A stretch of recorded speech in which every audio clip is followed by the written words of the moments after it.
My dear students, today we will do the question answers of Act 4, Scene 1, Julius Caesar. Let's do the first one. The extract is Antony says these many, then shall die.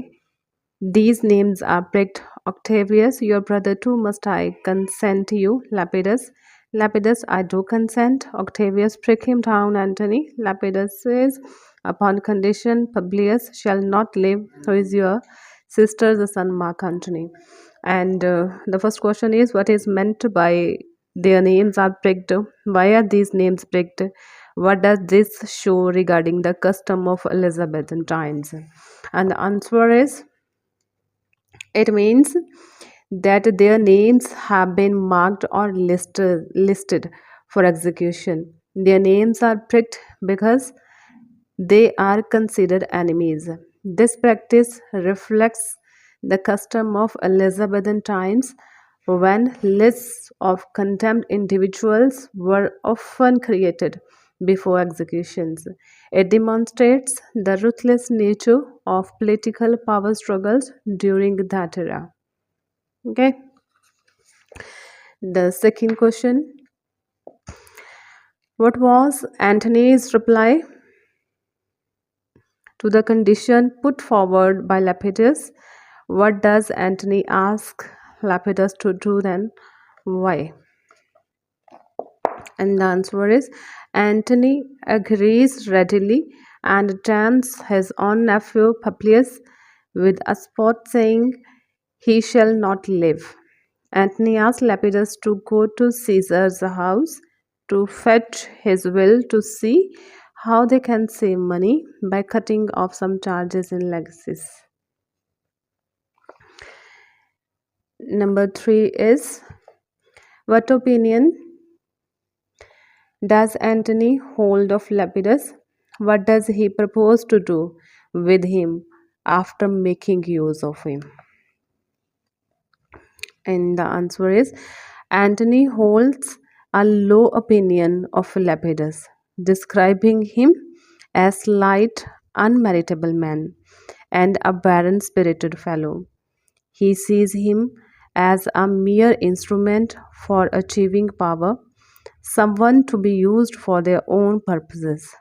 Antony purposes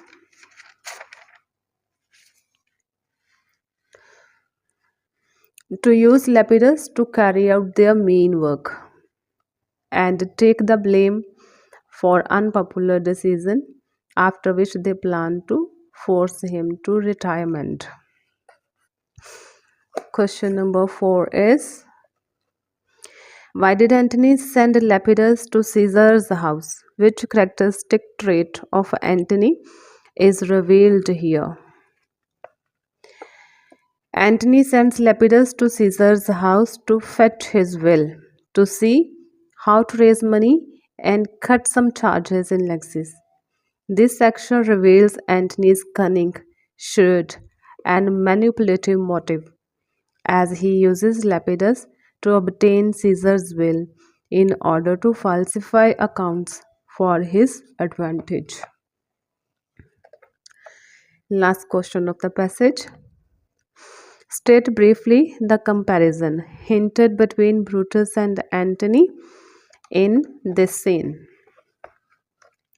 Both are engaged in power struggles and political manipulation.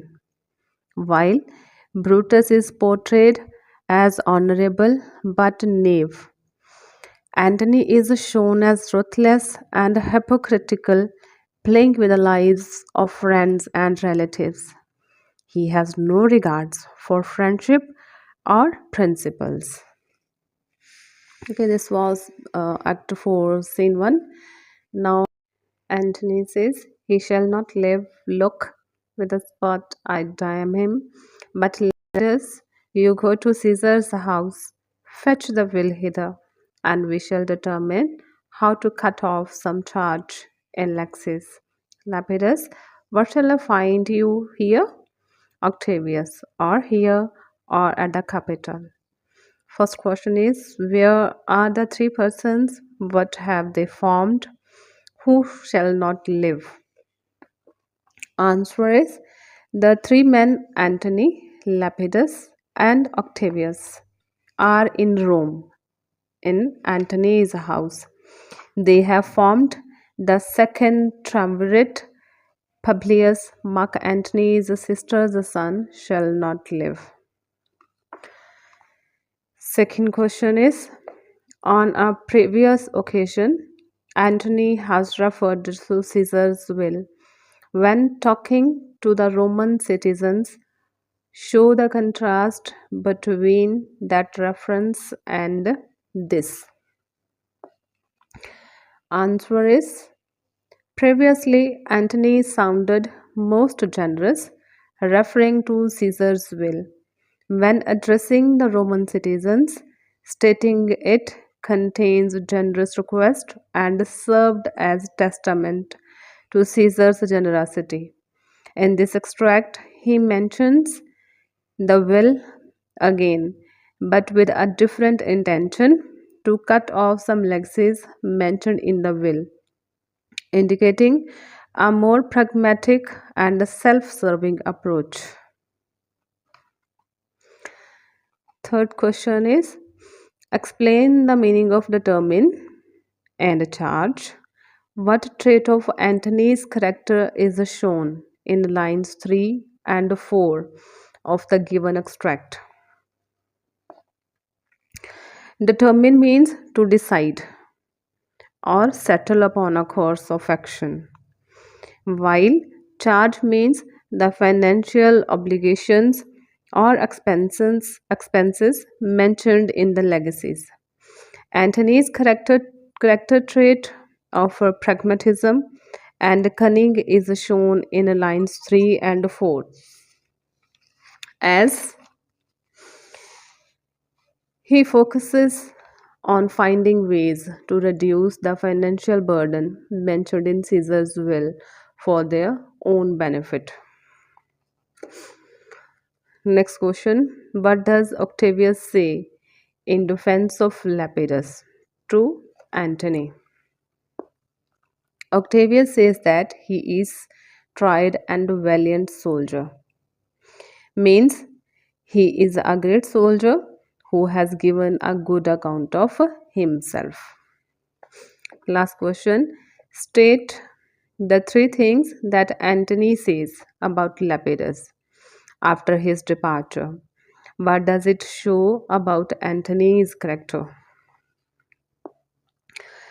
First one is, Lepidus is an unmeritable man. He is insignificant, deserving no consideration, and fit to be sent on odd jobs. Lepidus is like an ass which did exact what its master asked him to do, yet did not get reward for the work it did. Lepidus is a barren spirited fellow. He is satisfied with the castaway fragments, things which have been thrown away as worthless. This shows he is manipulative and shrewd and has no regard for friendship and principles. This was Act 4, Scene 1.